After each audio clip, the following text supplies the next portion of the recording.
Hello, xin chào tất cả mọi người. Hôm nay mình đi dẫn mấy bạn đi kiếm phân lan ở vùng núi ở trong làng, đi kiếm xung quanh này. Do với chỗ này thì có nhiều phân lan nhiều lắm, nhưng mà người ta cũng đi kiếm này. Còn bây giờ mình cứ đi kiếm thử, may thì mình gặp cây đẹp, không thì mình không có gì hết nhá. Các bạn theo dõi mình nha.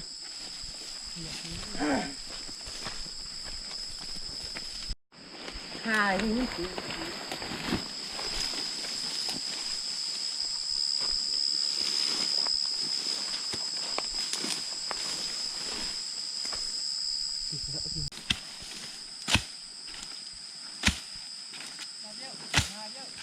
coi Ngọc Anh này.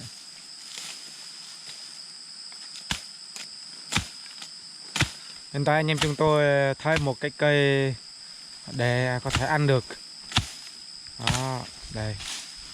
Cây này ăn ngon lắm, ngọt ngọt các bạn ơi. Ở trong rừng. Đó. Đừng ninh vậy kìa. mi hệ Há là cơm như coi chả thơm ngon. Dập lê các bạn ơi. Hiện tại anh em chúng tôi thấy hoa lan. Có thuyền hoa lan các bạn ơi. Nhẹ nè. Nhỏ thôi. Hoa lan này chúng tôi gọi là đơn cam. Đó, kia kìa. trước mặt này, đây là đơn cam nha. Đơn cam. Cho ngay.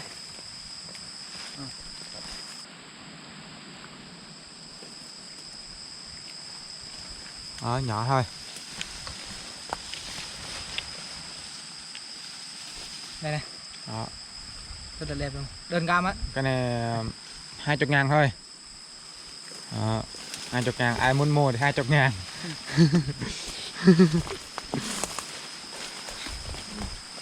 Đi xuống này.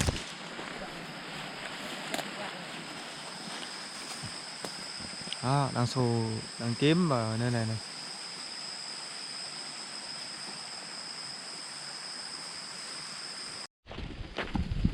Trồng lúa trong rừng.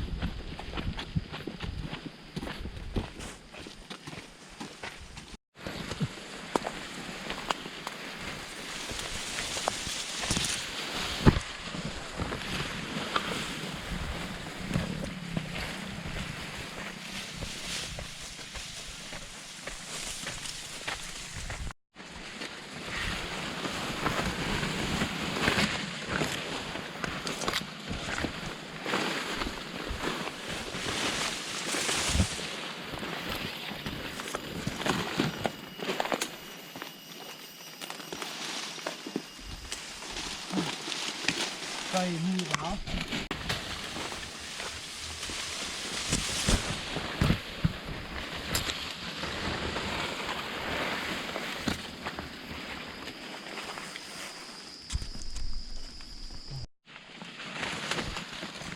Đi tìm hoa lan khó lắm các bạn ơi. Đó. Đi tìm hoa lan khó lắm. Chui vào rừng sâu.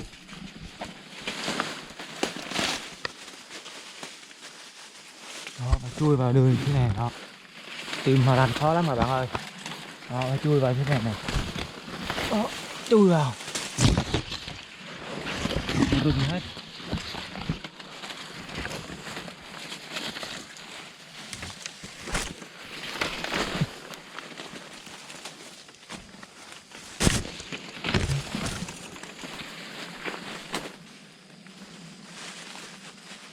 Đường nào đây ta?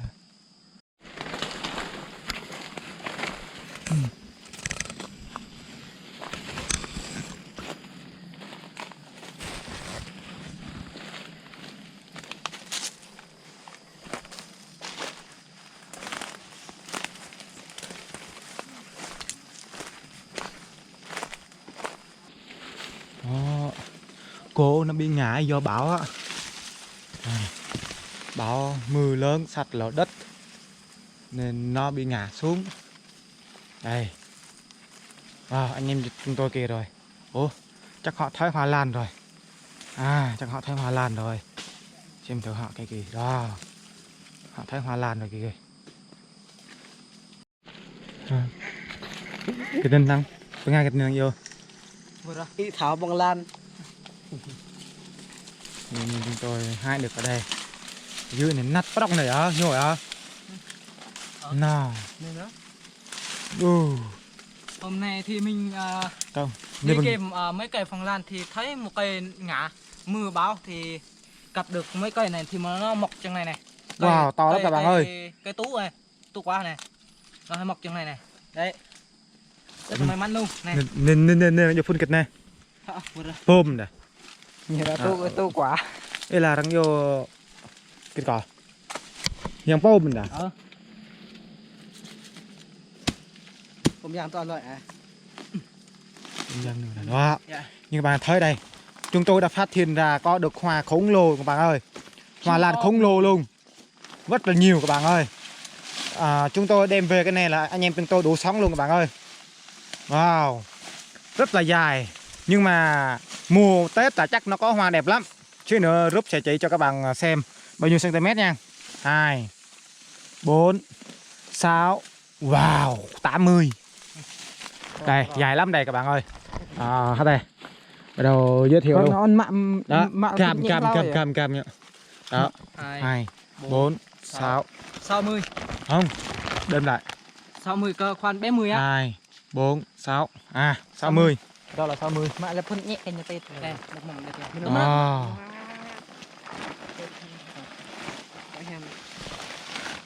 Phải to luôn đây.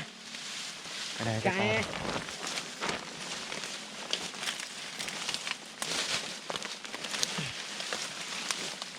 Đây, một mỏng đẹp luôn đấy. Ngay nhìn mình xem đi. Xem mà. Hoa nó màu trắng á. Hoa nó màu trắng các bạn ơi. Rất nhìn Nhưng mà rất là đẹp. Nó nở hoa nó chỉ nở một đồ này đây thôi. Thì nó nở là một chùm luôn.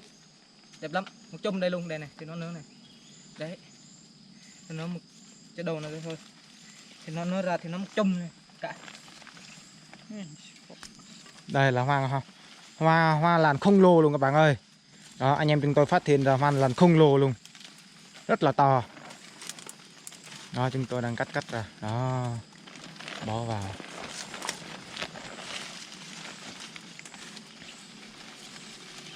Được, giờ thì nó cái thì dập nát hết luôn rồi. Cái cây này.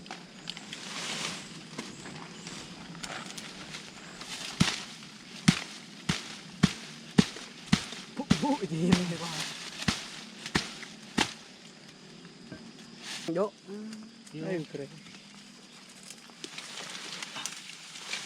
Năng thế nè. Nó hoa như thế này này đó. Mùa này nó chưa có hoa các bạn ơi. Mùa gần Tết hay sao gì đó nó không có hoa được. Chết nơi ơi, lúc nào tay phía. Bằng này à? Bằng ngay nhỉ bác? Sao tang đi nó bước rồi. Tang có không? Ở đó như một ngôi vít với. Này bên môi. Cái đây là khoảng 1 mét luôn. Đây là dài 1 mét luôn, đếm thử. Mét. Khung lô luôn, cái này hoa khung lô luôn các bạn ơi. 4 6 8 10. Wow, 1m2 luôn. Cái này 1m2 nhé các bạn ơi. Hoa lan 1m2. Wow, to khung lồ luôn. Hoa lan. Lần đầu tiên thấy hoa lan á.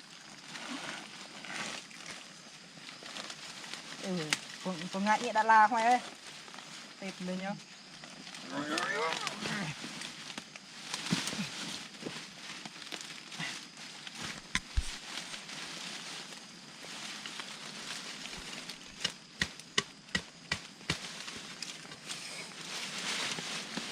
Tại gì khá đà được hành lý.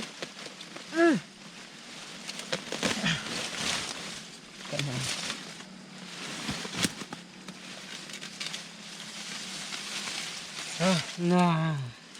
Đó. Bốn thứa.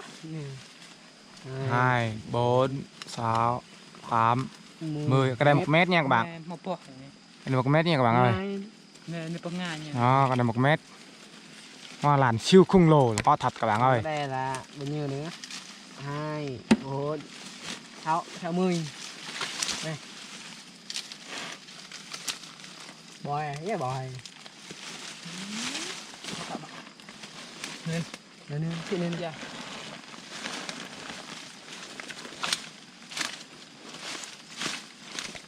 Nhiều lắm các bạn ơi, nhiều lắm.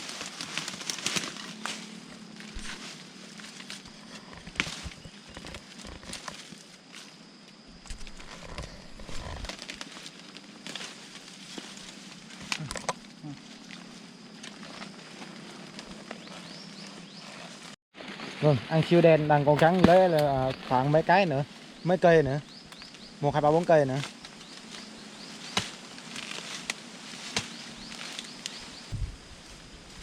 Việt Nam Nó mọc chỗ cây con tôi gọi là dạ pôm. dạ ôm Nó mọc ở chỗ mấy cái hạt, mấy cái củ cái cây kia kìa, cái cây lá kia kìa, lá đây này đó, cái cây lá đây nó mọc trong đó, đó.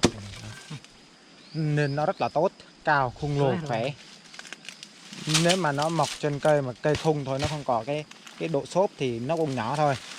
Nè, nó mọc trúng ở chỗ mà có độ xốp rất là cao, có độ mùn rồi chất dinh dưỡng nhiều nên nó rất là to và khung lồ, chiều cao đến 1m2. Nó rất là to, là khỏe mạnh nha các bạn ơi, to bằng này luôn này, to bằng ngón chân cái luôn.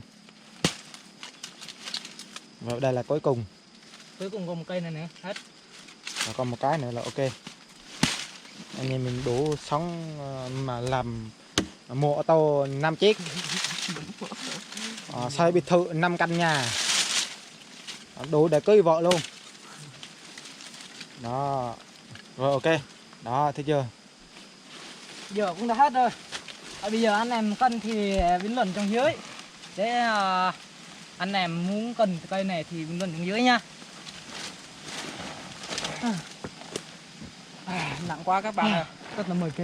Đây này, một bao rồi, Một bao còn có mấy chục ký vậy này. cái này Tạ. tấn tạ mốt. Nói thật mà. Cái gì đây? Đây không dừng. Đây. Khoảng 5 á, 10 kg ạ. Còn có 10 kg. Để mình đi trong kia chập mình sắp xếp lại. Bởi vì đây chưa có thời gian sắp xếp lại nha. Anh em chúng tôi đang đi kia cái này này đó, thì chưa nguy hiểm chưa, hay chưa đó. Ở dưới là thung lũng nha các bạn ơi, đất xuống là chết người luôn á, thấy chưa? Phải đi chậm chậm từ từ thôi,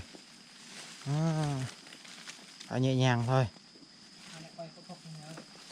Xuống dưới này là chết người luôn. Hôm nay thì em muốn giới thiệu cho mấy bạn cái cây mà người ta hay làm thuốc á. Đây này. Đấy. Nhìn cái thân cây nó có nó màu vàng vậy này. Người ta hay phơi khô nó xong rồi, người ta hay ngâm trong nước nấu để uống nước nè. Người ta hay đào bụng, người ta hay uống thuốc này này. Đấy. Uống rất là đắng luôn. Đắng lắm. Bây giờ anh em chúng tôi đang sắp xếp lại, bỏ vào bao để mang đi cho dễ đó. Như mà thấy này, hoa lan này này đó. Cắt hết bớt mấy cái rễ nữa cho nó còn càng. Giờ cùi những cái rễ nó như thế này thì nặng lắm. Chặt bớt.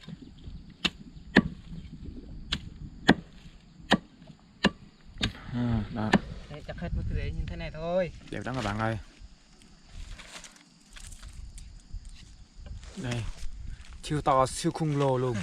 Nếu bỏ thêm bớt là siêu cay luôn các bạn ơi. Đây, đang làm. Dính. Hôm nay thì mình muốn giới thiệu cho các bạn cái này, mấy bạn theo dõi mình thì thấy hay thì like và chia sẻ nha. Hôm nay thì video đã kết thúc chỗ này rồi, thì Phong làm rất là nhiều, ai cần thì bình luận trong dưới nha. Ok. Hôm nay thì mình muốn giới thiệu cho các bạn cái này, mấy bạn theo dõi mình thì thấy hay thì like và chia sẻ nha. Hôm nay thì video đã kết thúc chỗ này rồi, thì Phong làm rất là nhiều, ai cần thì bình luận trong dưới nha. Ok.